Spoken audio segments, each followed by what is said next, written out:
الرحيم ألف لام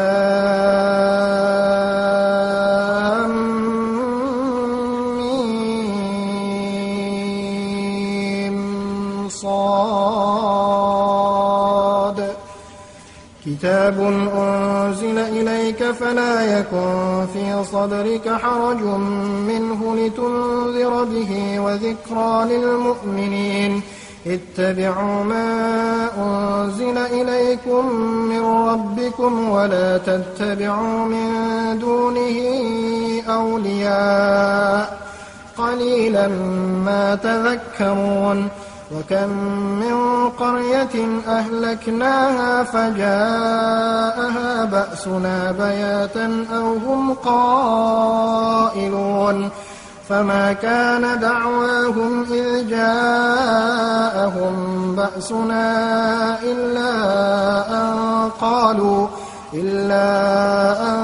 قالوا إنا كنا ظالمين فلنسألن الذين أرسل إليهم ولنسألن المرسلين فلنقصن عليهم بعلم وما كنا غائبين والوزن يومئذ الحق فمن ثقلت موازينه فأولئك هم المفلحون ومن خفت موازينه فأولئك الذين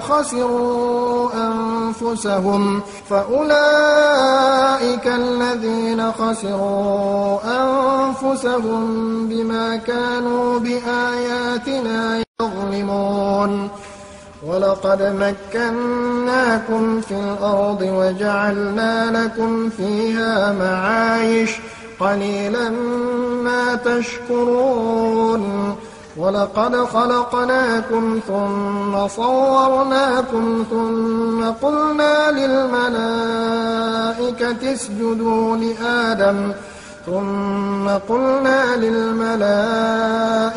اسجدوا لآدم فسجدوا إلا إبليس لم يكن من الساجدين قال ما منعك ألا تسجد إذ أمرتك قال أنا خير منه خلقتني من نار وخلقته من طين قال فاهبط منها فما يكون لك أن تتكبر فيها فاخرج إنك من الصاغرين قال أنظرني إلى يوم يبعثون قال إنك من المنظرين قال فبما أغويتني لأقعدن لهم صراطك المستقيم ثم لآتينهم من بين أيديهم ومن خلفهم وعن أيمانهم وعن شمائلهم ولا تجد أكثرهم شاكرين قال اخرج منها مذءوما مدحورا لمن تبعك منهم لأملأن جهنم منكم أجمعين ويا آدم اسكن أنت وزوجك الجنة فكلا من حيث شئتما ولا تقربا هذه الشجرة فتكونا من الظالمين فوسوس لهما الشيطان ليبدي لهما ما وري عنهما من سوآتهما وقال ما نهاكما ربكما عن هذه الشجرة إلا أن تكونا ملكين أو تكونا من الخالدين وقاسمهما إني لكما لمن الناصحين فدلاهما بغرور فلما ذاقا الشجرة بدت لهما سوآتهما وطفقا يخصفان عليهما وطفقا يخصفان عليهما من ورق الجنة وناداهما ربهما ألم أنهكما عن تلكما الشجرة وأقل لكما إن الشيطان لكما عدو مبين قالا ربنا ظلمنا أنفسنا وإن لم تغفر لنا وترحمنا لنكونن من الخاسرين قال اهبطوا بعضكم لبعض عدو ولكم في الأرض مستقر ومتاع إلى حين قال فيها تحيون وفيها تموتون ومنها تخرجون يا بني آدم قد أنزلنا عليكم لباسا يواري سوآتكم وريشا ولباس التقوى ذلك خير ذلك من آيات الله لعلهم يذكرون يا بني آدم لا يفتننكم الشيطان كما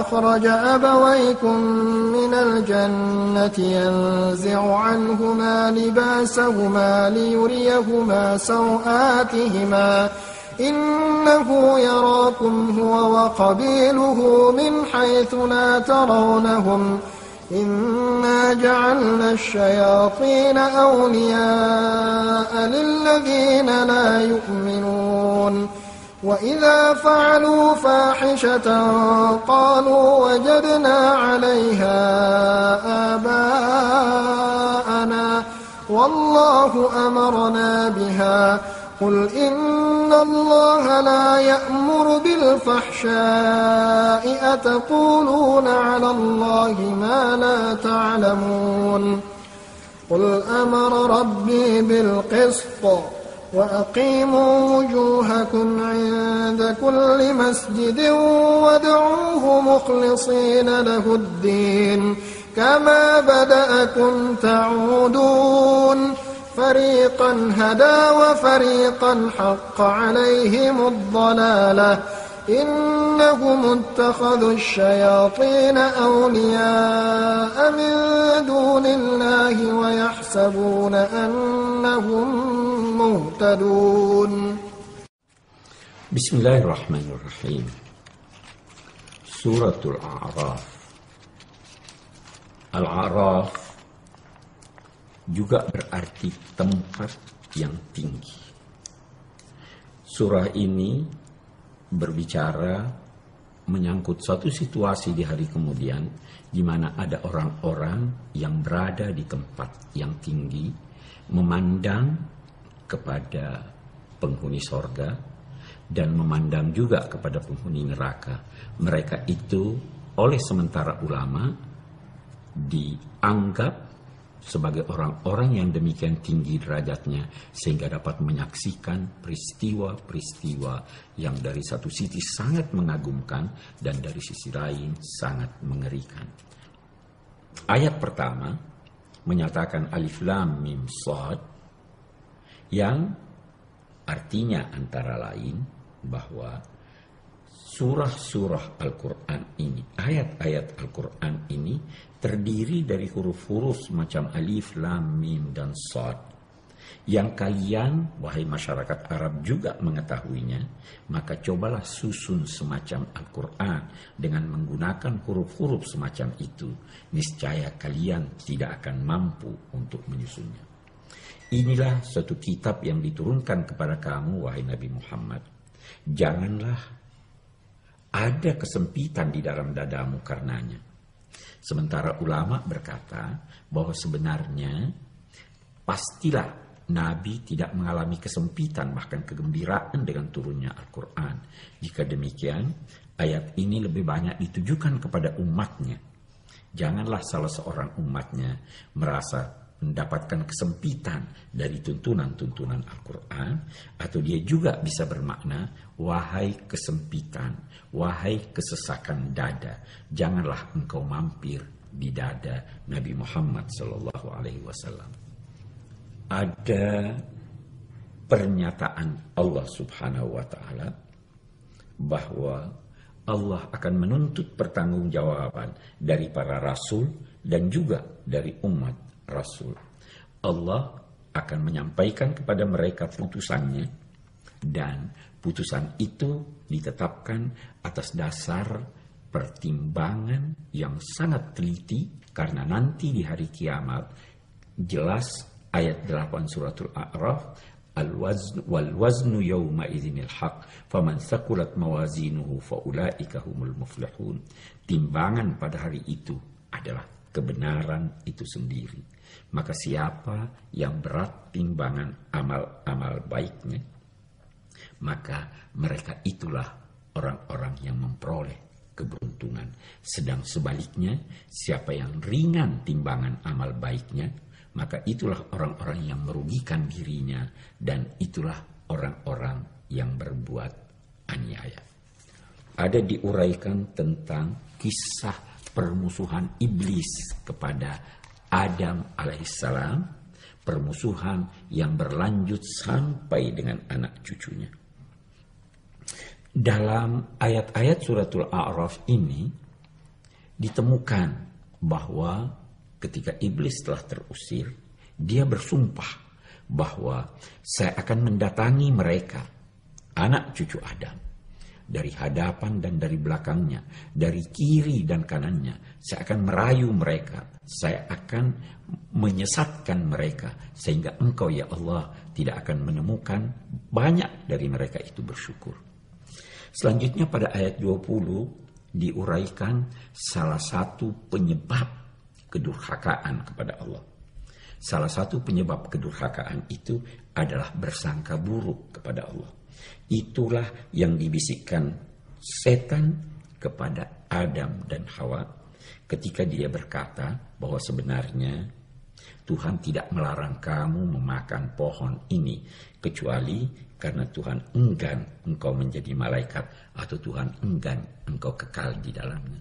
Dia menanamkan buruk sangka kepada Tuhan, dan dugaan buruk sangka itulah yang menjerat dan mengantar Adam dan Hawa kepada suatu sikap yang tidak percaya kepada Allah, dalam arti tidak percaya anugerahnya, tidak percaya bimbingannya, sehingga dia berdosa kepadanya. Pada ayat 20 Allah Subhanahu wa Ta'ala menjelaskan bagaimana iblis merayu dan menggoda Adam. Dinyatakannya bahwa iblis membisikkan pikiran jahat kepada keduanya, sehingga dia berkata, sesungguhnya Allah tidak melarang kamu mendekati pohon ini kecuali agar engkau tidak menjadi dua orang malaikat, wahai Adam dan Hawa, dan tidak juga menjadi orang-orang yang kekal di sorga. Demikian iblis menanamkan buruk sangka kepada Adam dan Hawa, dan sikap buruk sangka ini mengantar mereka kepada kedurhakaan. Itulah dosa pertama manusia. Ayat ini berpesan agar supaya seseorang selalu bersangka baik kepada Allah Subhanahu wa Ta'ala apapun yang dialaminya. Pada ayat 26 Allah mengingatkan manusia bahwa Allah telah menganugerahkan manusia pakaian yang menutupi apa yang buruk yang nampak darinya. Dia juga menurunkan pakaian yang indah-indah yang menghiasi diri mereka.